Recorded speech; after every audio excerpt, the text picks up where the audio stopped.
Because of Winn-Dixie by Kate DiCamillo. Chapter 9. Just about everything that happened to me that summer happened because of Winn-Dixie. For instance, without him, I would never have met Gloria Dump. He was the one who introduced us. What happened was this. I was riding my bike home from Gertrude's Pets, and Winn-Dixie was running along beside me. We went past Dunlap and Stevie Dewberry's house, and when Dunlap and Stevie saw me, they got on their bikes and started following me. They wouldn't ride with me, they just rode behind me and whispered things that I couldn't hear. Neither one of them had any hair on his head because their mama shaved their heads every week during the summer, because of the one time Dunlap got fleas in his hair from their cat Sadie. And now they looked like two identical bald-headed babies, even though they weren't twins. Dunlap was 10 years old like me, and Stevie was 9 and tall for his age. "I can hear you," I hollered back at them. "I can hear what you're saying." But I couldn't. Winn-Dixie started to race way ahead of me. "You better watch out," Dunlap hollered. "That dog is headed right for the witch's house." "Winn-Dixie," I called, but he kept on going faster and hopped a gate and went into the most overgrown jungle of a yard that I had ever seen. "You better go get your dog out of there," Dunlap said. "The witch will eat that dog," Stevie said. "Shut up," I told them. I got off my bike and went up to the gate and hollered, "Winn-Dixie, you better come on out of there." But he didn't. "She's probably eating him right now," Stevie said. He and Dunlap were standing behind me. "She eats dogs all the time." "Get lost, you bald-headed babies," I said. "Hey," said Dunlap, "that ain't a very nice way for a preacher's daughter to talk."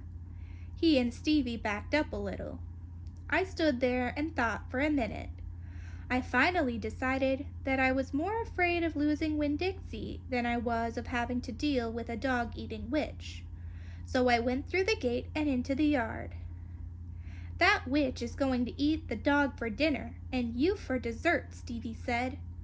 "We'll tell the preacher what happened to you," Dunlap shouted after me. By then, I was deep in the jungle. There was every kind of thing growing everywhere. There were flowers and vegetables and trees and vines. "Winn-Dixie," I said. "Heh heh heh," I heard. "This dog sure likes to eat." I went around a really big tree, all covered in moss, and there was Winn-Dixie. He was eating something right out of the witch's hand. She looked up at me. "This dog sure likes peanut butter," she said. "You can always trust a dog that likes peanut butter." She was old, with crinkly brown skin. She had on a big floppy hat with flowers all over it, and she didn't have any teeth. But she didn't look like a witch. She looked nice, and Winn-Dixie liked her. I could tell. "I'm sorry he got in your garden," I said. "You ain't got to be sorry," she said. "I enjoy a little company." "My name's Opal," I told her. "My name's Gloria Dump," she said. "Ain't that a terrible last name? Dump?" "My last name is Baloney," I said. "Sometimes the kids at school back home in Whately called me lunch meat." "Ha!" Gloria Dump laughed. "What about this dog? What do you call him?" "Winn-Dixie," I said.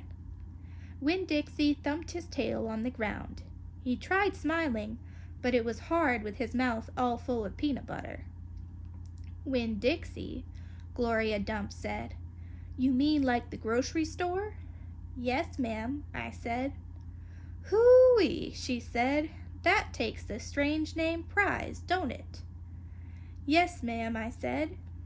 "I was just fixing to make myself a peanut butter sandwich," she said. "You want one too?" "All right," I said. "Yes, please." "Go on and sit down," she said, pointing at a lawn chair with the back all busted out of it. "But sit down, careful." I sat down careful, and Gloria Dump made me a peanut butter sandwich on white bread. Then she made one for herself and put her false teeth in to eat it. When she was done, she said to me, "You know, my eyes ain't too good at all. I can't see nothin' but the general shape of things. So I got to rely on my heart. Why don't you go on and tell me everything about yourself, so as I can see you with my heart?" And because Winn-Dixie was looking up at her like she was the best thing he had ever seen, and because the peanut butter sandwich had been so good, and because I had been waiting for a long time to tell some person everything about me, I did. Chapter 10. I told Gloria Dump everything. I told her how me and the preacher had just moved to Naomi, and how I had to leave all my friends behind. I told her about my mama leaving, and I listed out the 10 things that I knew about her, and I explained that here in Naomi, I missed Mama more than I ever had in Whately. I told her about the preacher being like a turtle, hiding all the time inside his shell. I told her about finding Winn-Dixie in the produce department, and how, because of him, I became friends with Miss Franny Block and got a job working for a man named Otis at Gertrude's Pets, and got invited to Sweetie Pie Thomas's birthday party. I even told Gloria Dump how Dunlap and Stevie Dewberry called her a witch. But I told her they were stupid, mean, bald-headed boys, and I didn't believe them, not for long anyhow. And the whole time I was talking, Gloria Dump was listening. She was nodding her head and smiling and frowning and saying, and "Is that right?" I could feel her listening with all her heart, and it felt good. "You know what?" she said when I was all done. "What?"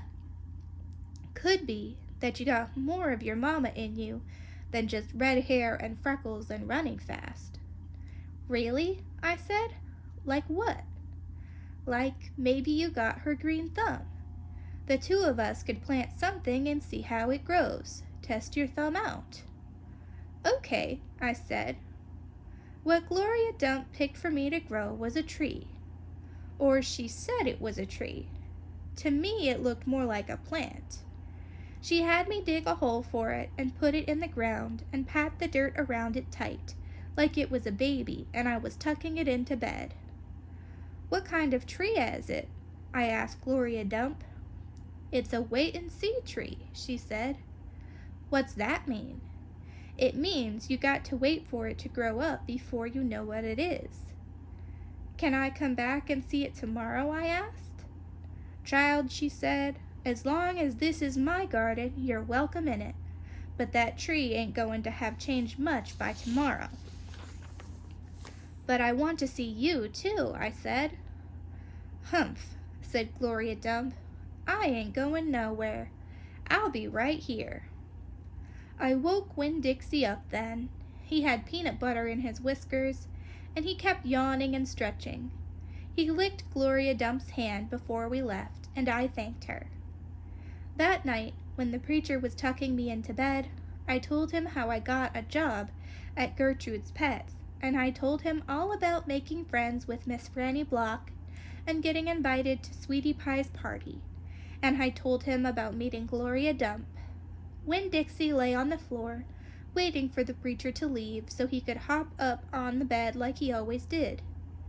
When I was done talking, the preacher kissed me good night, and then he leaned way over and gave Winn-Dixie a kiss too, right on top of his head. "You can go ahead and get up there now," he said to Winn-Dixie.